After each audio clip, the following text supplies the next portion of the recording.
Greetings, fellow time travelers. Welcome to a world tour, a 100-day world tour of one of my hardcore worlds, one of my off-screen hardcore worlds. This one is called the Peony World, and I called it the Peony World because of this patch of peonies that I'm standing in. Because I ended up walking past it many times, and it felt iconic. It felt like this patch of peonies was characteristic, emblematic of this world, and that's why it's called the Peony World. It means a lot to me. There's a great significance to this world. I'll go into the different reasons why. It's a beautiful world. I very much like where I spawned. You spawn basically around here. And this used to be more of a forest area. I chopped down many trees. And it is a giant donut. This kind of terrain, this kind of formation, this kind of land formation, well, it's a donut-shaped type of deal. And you see this fairly regularly in Minecraft. This is a common feature in the terrain generator after the Caves and Cliffs update. It's not very hard to come by, but it's cool that I spawned right onto one in this particular world. So I thought that was pretty neat. I liked where I spawned, and it was also fairly flat at the top. I didn't really have to do a whole lot of flattening, although I did definitely do a significant amount of it. And it spawns you right very near the origin, right here on this pillar. Is this very convenient pillar here. I like to fly around in Freecam mode from this pillar. This is the world origin, the coordinates origin, the 0 point. Let's see if I turn on my better F3. It's a F3 with the better F3 mod. There it is. You can see where it's the 0 0 it's right here. Oh, right here. Huh, is it shifted? Is it actually like one block over? Huh. Do I actually accidentally have it shifted over by one block? I guess. Well, anyways, it's close enough. I just noticed that. I guess I actually have it like this is supposed to have been one block in this direction. It's a little further, to the east than I one block further to the east than it's supposed to be. But anyways, it's close enough. Close enough. So yeah, it's lovely. The terrain is lovely. I ended up building this staircase out of birch wood all the way down to sea level. I'm very fond of this staircase. It turned out very good, very nice looking, very clean looking. This is how I build my staircases. The long type. It's very common that you spawn on top of like a tall plateau, and you end up having to go back and forth down to the water level a lot. And I just build these staircases, and this in this world this is where I started doing that. Well, I haven't actually done this in any other world yet, but this is where the trend begins. I'm certain I'm going to do this more regularly now that I've done it here. I'm very fond of this campfire site, and this was my initial bed, I think, and then that was my initial campsite, my initial starter camp. I think I already brought everything. I decided I'm going to keep some drops over here if I do end up getting more drops, just so that it's for convenience to have a chest so that I don't have to go to the house every time, when there's free drops laying around. So anyways, I used a lot of birch wood in the builds, and I've been using birch wood for the fence posts, birch wood for the pillars, the cornerstones.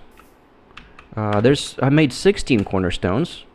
If you're unfamiliar with my content, I make these things, and I call them cornerstones. And these are basically these platforms mark corners of maps. If you were to make a Minecraft map, this would be in a corner of a map, and It's 2 by 2 because it would show as a pixel in a corner of every map that surrounds the pillar, that surrounds that cornerstone. It's a wooden cornerstone. It's a stone made out of wood. Har har. And then this is also a cornerstone. I'm gonna get to this farm later on. I shouldn't just fly. I should wait to fly around it. I'm kind of spoiling, getting a little ahead of myself. But there's a lot of there's 16 cornerstones. I guess I should do the cornerstones last. They're not really the most exciting feature of the world. I should probably start with the house, my tiny house. Let's start with the house. That's probably the most exciting feature. It's what I mean. It's the most important part of the most important thing you do in your first 100 days. You build yourself a little dwelling. It's not necessarily, it doesn't have to be a house. You could make it in a cave, I suppose. You can make a cave dwelling, but inescapably you end up building a dwelling of some sort in your first 100 days. And this is what I got. This is what I ended up with in this world. The idea behind this building, this first house that I made, was I wanted to see what was the tiniest house that I could come up with that was still functional, that basically still had everything that I wanted out of a house. It has storage space in form of barrels. I got barrel storage in the ceiling, neatly tucked away into the ceiling. And it's got a whole three furnaces, which is more than I normally have in my starter house builds. And that's it on the first floor. And it still feels kind of fairly roomy because of the glass, because of the abundant glass. I like using lots of glass in my build just because it kind of opens up the space. Particularly if you're using the continuity mod or Optifine. I use the continuity mod because I use sodium instead of Optifine. I use the Fabric API and sodium and Indium, and you need Indium for the continuity mod. But anyways, the windows are completely indispensable once you switch over to the using continuity, where you don't have the squares in your windows anymore. It's like, why you can't ever switch back. It's like you want the clear windows after that, because it makes an enormous difference. I don't understand why that's not part of the base game. I don't understand how anybody tolerates the vanilla windows.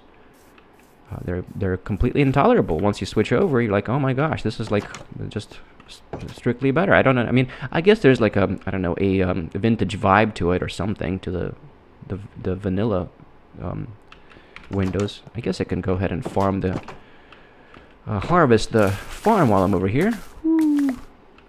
Woo-wee! It was ready for it. Very satisfying part of Minecraft is the farming, I have to say. I do enjoy it. But yeah, I use the barrels for the storage. I think I have this is my farming barrel over here. Yes, it is. Where I'm keeping my wheat seeds and the wheat. And then I think this is my drop barrel. The drops. I don't have any spider drops yet. I don't have many drops yet. I haven't really been killing all those many mobs. But I only got one ominous banner. I've been avoiding the illagers mostly. It's because it took me a long time to get a suit of iron in this game, and you have to kind of avoid them before you get your first suit of iron.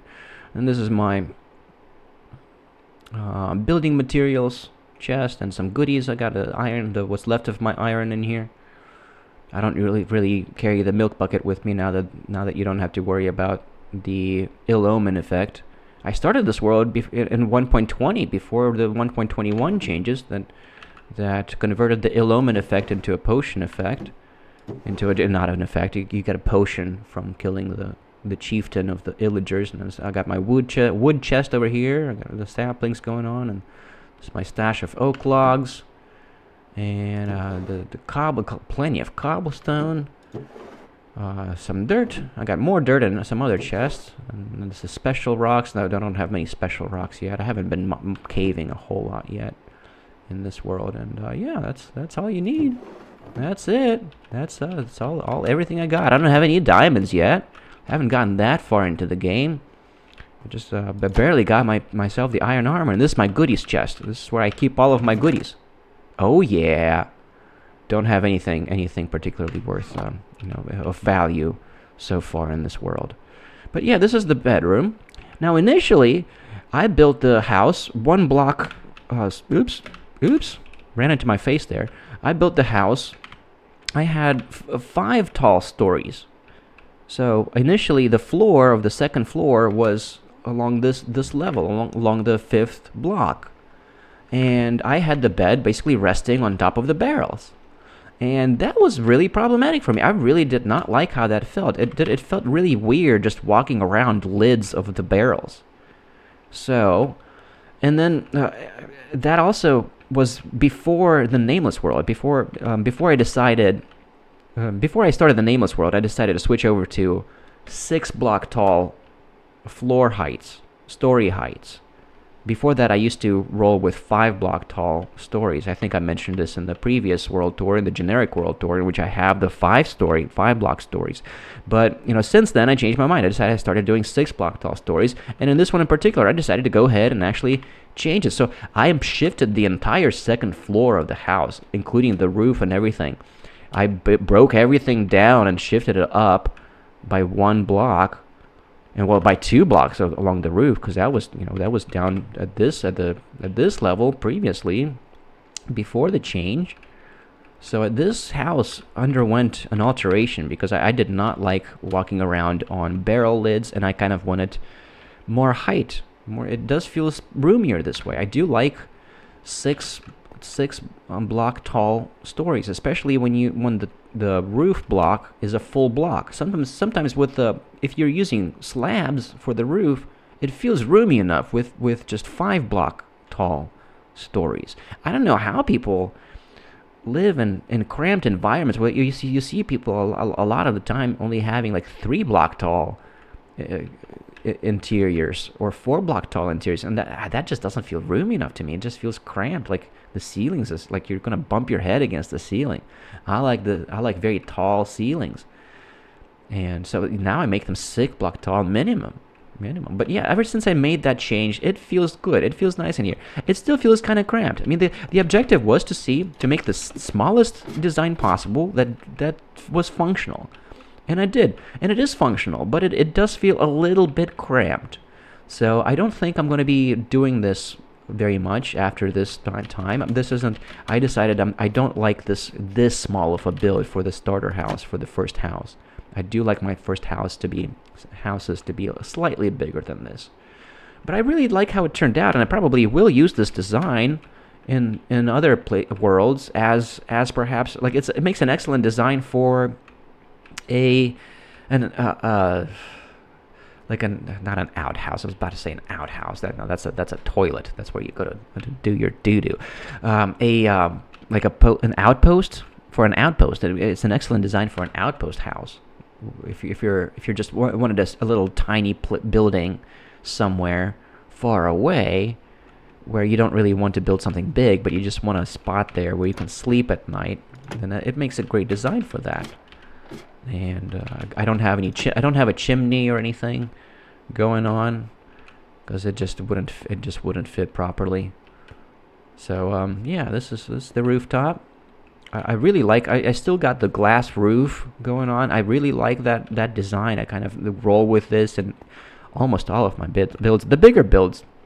Well, I haven't built any bigger builds. You guys haven't seen any of the bigger builds from me yet. But I do. I mean, this does change. I do, with the bigger builds, I end up doing different kinds of roofs. I use some to do more traditional roofs in addition to the glass roofs. So I don't exclusively, my style does start to become a little more advanced the further into the game I get. But I have several worlds in which I played to day 100, and then I kind of suspended my gameplay in those worlds at the 100-day mark, just because I wasn't ready to record them yet. Well, and also because I felt like starting over. I ended up kind of getting discouraged a little bit by this world, in part because of the barrels. The floor barrels, that was a bit discouraging to me, and also because of how freaking difficult it was to get my initial set of iron armor. And that's because at this elevation, this is kind of a terrible elevation for iron. Oops. We're at like Y119. It's it's not tall enough. It's not high enough. Like below this, like it's not within higher than this. You get more iron the higher up you go. I think it maximizes at like 232.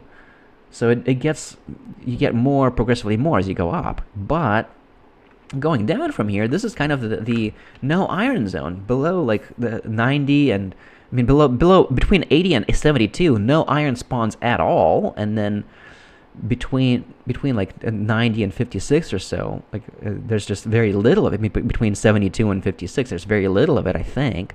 And then I think below that, like you have to go below sea level to see some substantial iron. So the caves that I encountered that were around here that were inside of this donut just barely had any iron in them. And I did it, you saw some of the caves over here that were within the, like right here, these caves, barely any iron.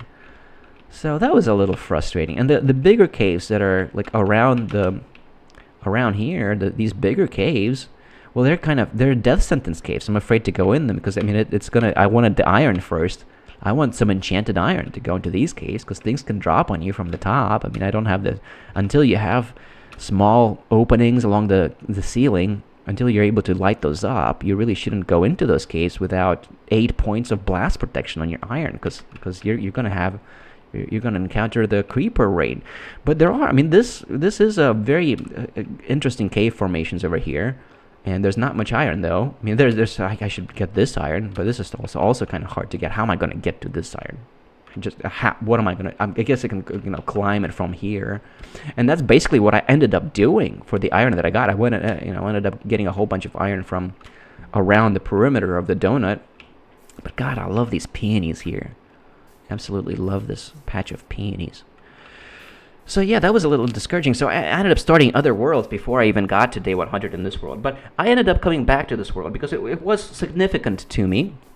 Excuse me, I had to fix my headphones there. It was significant to me. And the reason it was very significant to me was because there were not one, but two naturally spawning pink sheep in the area. You know how sometimes you encounter a pink sheep?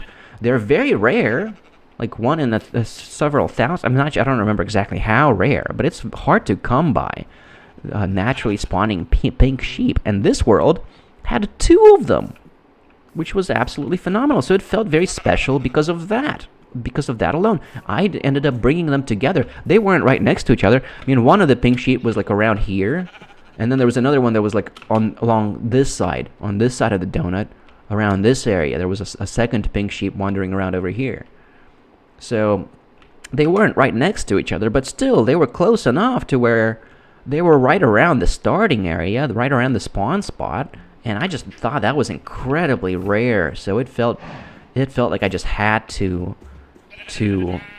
keep this world and make the best of this world, and keep playing in it. And I did. I ended up returning to it and continuing to play in it to day 100. And I built this beautiful sheep farm at the top, and I'm breeding the pink sheep now. I kind of would like some more of these, I think. 4 isn't enough. There's definitely more space for them. I'll probably end up with like 8 of them to fill up the space. There's some lilacs growing over here too. And then I have the cows over here. I've got a very nice cow farm going on too. And this was kind of the final addition. I mean, I got the cow and the sheep farm built in the last 20 days or so of the playthrough. I spent a lot of time building the cornerstones after the house. I got finished with the house around day 50. Well, with the alteration and stuff, with the modification of like shifting the second story up, so that did that took me a while, but then this I ended up building this as the last thing, and I do really like how the cow farm turned out. I like how I ended up building them a little stage over here. I got a little stage for the cows, so to give the cows a spot where they could perform their cow variety shows. But the cows really like hanging out on the stage because the animals like hanging out on elevated territories. Like they'll naturally wander their way up mountains if you let them. But in enclosed spaces like this, they'll sort of tend to wander over to any kind of elevated location like that. So they will oftentimes hang out on the stage, on the variety show stage. And I decided to keep the exposed iron here because I think it kind of looks cool. It makes it gives it a little bit more detail. I do like tiny bit. I like natural detail. I don't like to do artificial texturing. Well, it's like not artificial. It's like, what's the word? I guess yeah, artificial, where it's like not necessary, where it's like it's not natural that you would place those blocks there. But this is completely natural, where it's like it makes sense that, well, I wanted the wood to go around the stone because there was dirt there, and I didn't want dirt there. But the stone feels sturdy, so I built the wooden retaining walls on the stone. So there's a little bit of texturing there from there. But this looked a little bland without the stage, so I built them a little cow stage. See, now they're hanging out on the cow stage, having their little mooing choir. They like the cow stage. I think they're very fond of it. So, yeah, and once again, it's a very monotonal build, where I just predominantly use the birch wood, pretty much exclusively the birch wood.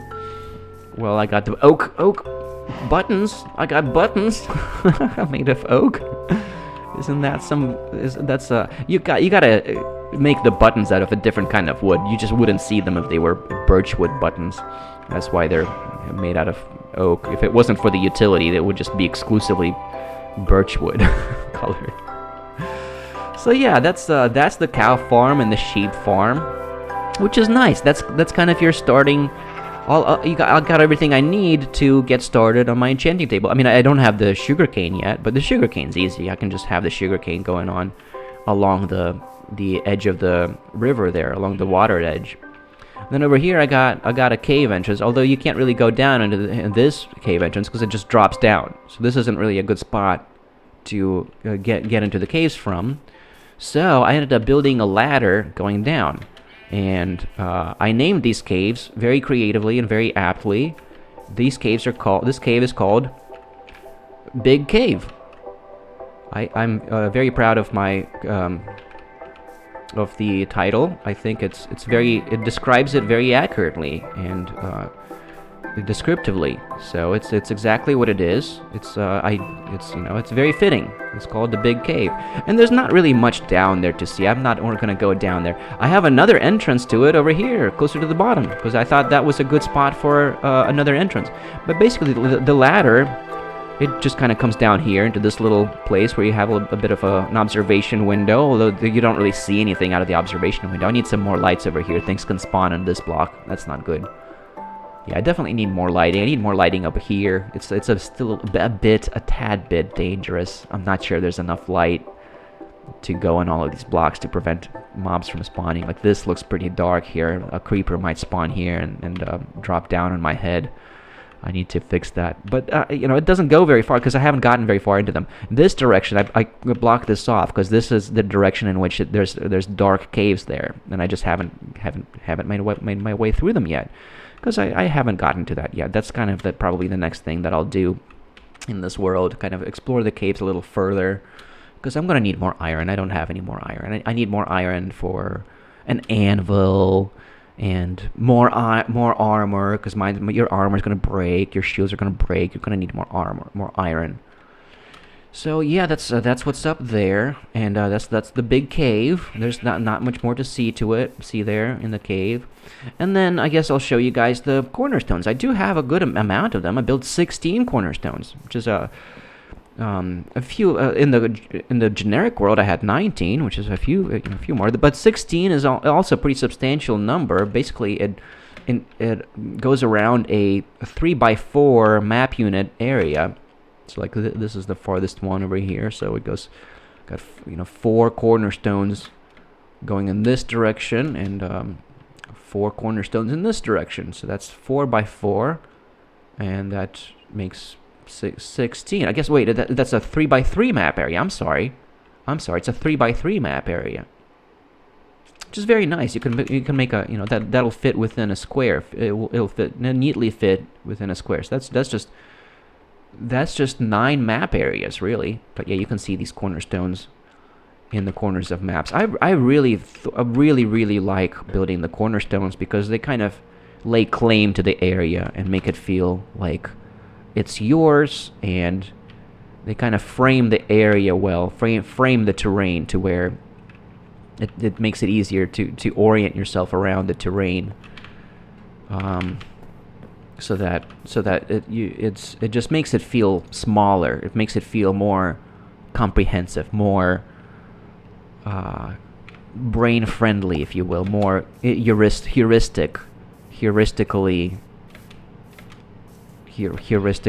convenient for your brain to have it framed that way with the cornerstones. I'm not sure how to describe the effect, but I really like it. There's an effect to it where it makes it feel more manageable. Whereas without them, it just feels like the world is too big. Like you don't know, it feels overwhelmingly big, and you're kind of at a loss of where to go, where to build.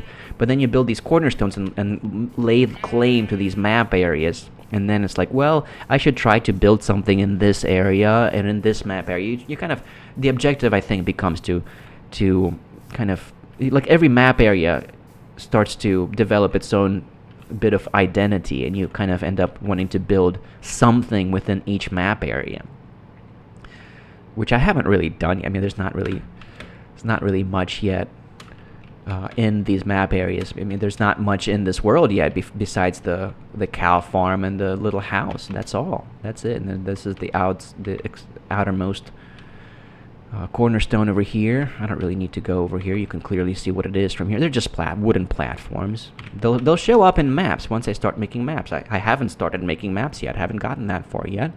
You need iron for maps. You're going to need iron for every map you make, because you're going to need to make compasses for maps. So you need lots of iron if you want to make a lot of maps. So yeah, that's pretty much it. That's pretty much it for this world. That's all. That's it. And I guess I'll just fly around it a little bit to give you guys a nice view of what this looks like again. I really like how this farm area turned out. It just looks great. I love how this looks. I like the wooden retaining wall. I like the monotonal feel to it. I really like monotonal builds. I don't care for texturing. It feels phony to me, and I don't like the auspicious corners where you get I can't explain what the auspicious corners are to you because I don't have any. I avoid auspicious corners. It's when you have corners that are right next to it, that are right next to each other, that are connected by a dot. I don't have any of them anywhere to show you because I break them all down. Like over here, this right here, this is what I would call an auspicious corner. I really don't like to see this. This right here, where it's like this dirt and this dirt are connected by a single dot, by a line. It's unnatural. This doesn't occur in the real world. And I understand that in Minecraft, it's just these are so commonplace you can't avoid them. They're just everywhere. But I at least try to avoid them in my builds. I don't. I'm too compulsive about it. It's something about them just kind of bothers me a little bit. I don't. They don't look right to me. So I try to avoid them when I can. And it's raining, and I shouldn't be standing in the rain. I should go back inside it, or at least hang out over here underneath the roof, underneath my little porch. It's not much of a porch. Oh, well, I guess on the second floor, on my bedroom level, I do have a porch, and I do hang out here very regularly, just enjoying the atmosphere. I really like this open kind of design for the bedrooms. This is very common for my bedrooms. I just kind of have nothing but except for the bed and maybe like one chest on the second floor of my starter houses. So yeah, that's it, guys. I should end it here. There isn't really a whole lot more to this. I showed you everything there is to see in this world so far for the first 100 days. Now I can keep playing it. Now that I've recorded the 100-day world tour, I recorded it a little after. It's already day 106. Day 107 now, so I kind of went a little further than day 100, actually, but it's past day 100 now, and now that I have it recorded, I can keep playing in this world towards day 200, and then I'll record the day 200 world tour once I get there, once I get to that one, to that milestone. So that's it for this one. And I have 3 more to show to you. 3 more hardcore worlds in which I got to day 1. I'd never died in this world yet. You might not believe me. I have no way to prove it to you, but I have not died yet in this world. Also have no... Well, I do have a way to prove to you that there's 2 pink sheep, 2 naturally spawning pink sheep. If you guys really want me to prove it to you, I could share the seed of the world for you so you guys can check for yourselves if you really want to. I don't think anyone is going to care enough. I don't typically reveal the seeds of the worlds I play in, because I strongly advocate for you to play in your own randomly spawned Minecraft worlds, because there's mystical significance to that. The spirit of Minecraft grants you your own unique world. You should take advantage of that effect and create your own freaking worlds instead of recreating somebody else's world and playing in that one. Just, make your own ones. But if you guys want to confirm that I'm not lying to you, that there are indeed 2 pink sheep miraculously spawning very close to each other right around spawn in this world, I'll share the seed with you. Let me know in the comments if you really want the seed. I'm willing to share the seed with you. I'll look at, I'll find it, and I'll share it with you. I have no problem. I don't even know what it is. I haven't looked it up yet ever. This was a completely random roll for this world, which is also another thing I advocate for. Don't keep rolling for your Minecraft worlds. Just go with whichever one you get on first roll. Honor the spirit of Minecraft. That's the way it's meant to be played. Just go with whatever the world gives you, because it gets... If the spawn area isn't appealing, it's going to get interesting, further out. You can explore out a little bit to get to the interesting spots if you really want to. But I strongly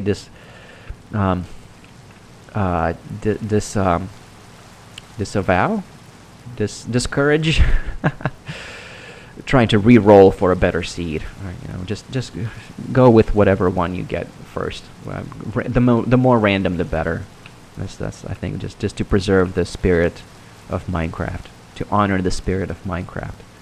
All right, that's enough rambling for this episode. It's not an episode. It's a world tour. I'm gonna start a world tour playlist now. Now that I have this is the 3rd one, counting the prologue world tour. But this is, I guess, the 2nd one that of my off-screen worlds, and that I'm not, I just call them off-screen worlds because I'm not recording the long plays from them. I played them off camera in my free time. I played Minecraft for fun, not just to make videos. So these are the worlds that I play for fun, off-screen. So I got 3 more hardcore worlds that I got to day 100 in. And then I have one that I got into day 200 in, and another one that I'm working towards day 400 in. So there's more world tours to come, but I'm gonna record a few more prologue world episodes before I record the next one, and then I got 2 more after. So yeah, but there's more to come. Basically, I already said that 5 times. I think I've said that enough. That's it, guys. I said everything I wanted to say. And more, and on that note, I'm gonna bring this to a close. That's it. Thank you very much for joining me in this world tour. I appreciate you. Let me know what you think. Let me know if you like the design. It's lovely. I think it worked out fantastically well. Let me know what you think. Let me know what you think of what you make of the monotonal farm design. I think it also turned out very well. I like it a lot. So yeah, any kind of feedback is very welcome. I really appreciate the comments more than anything else. I guess that's what I do this for. I want to interact with strangers on the internet. All right, that's enough of that. That's all I got to say to you. Thank you for joining me on this tour, and I'll see you in the next one. Shadowlay, my fellows. Shadowlay.